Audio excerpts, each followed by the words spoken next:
Assalamualaikum. Di sini kami akan membahas materi mengenai kewajiban hukum seorang akuntan publik. Lingkungan hukum yang berubah. Para profesional audit bertanggung jawab memenuhi apa yang telah dinyatakan dalam kontrak dengan klien, dan apabila mereka gagal, maka mereka bertanggung jawab kepada klien.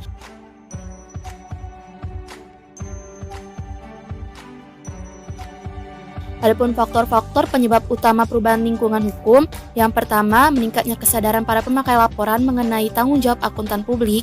Yang kedua, kesadaran yang meningkat pihak SEC mengenai tanggung jawabnya. Yang ketiga, kerumitan fungsi-fungsi auditing dan akuntansi.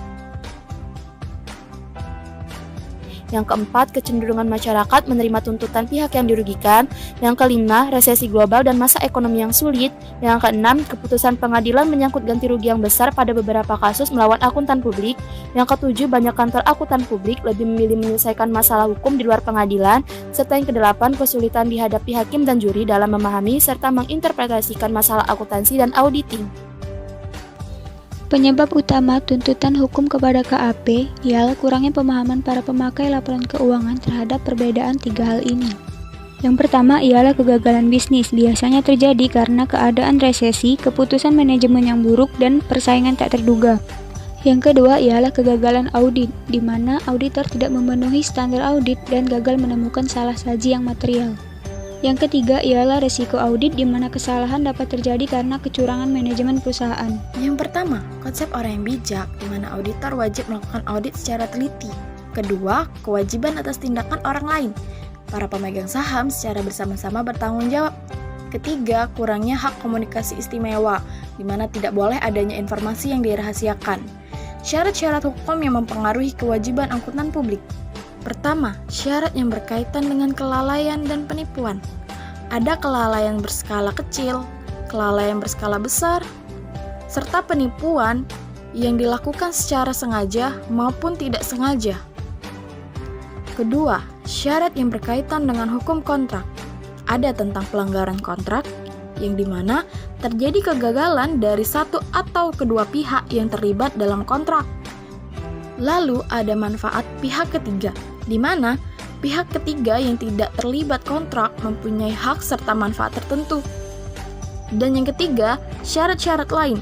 Ada mengenai common law, undang-undang statuter, mengenai kewajiban bersama dan tertentu, yaitu penetapan pihak tergugat tanpa memperhatikan pihak lain yang terlibat. Terakhir, kewajiban terpisah dan profesional, yaitu penetapan tergugat karena kelalaiannya.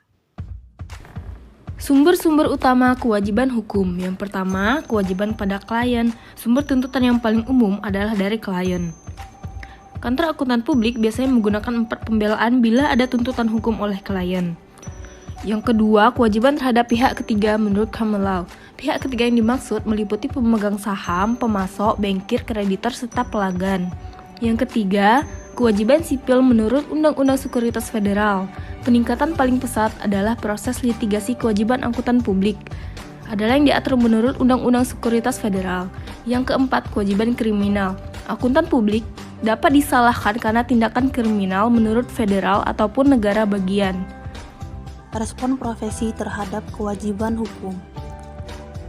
Yang pertama, mencari perlindungan dari proses pengadilan atau litigasi yang tidak terpuji. Yang kedua, meningkatkan kinerja auditing agar lebih baik lagi. Dan yang ketiga, mendidik para pemakai mengenai batas-batas auditing.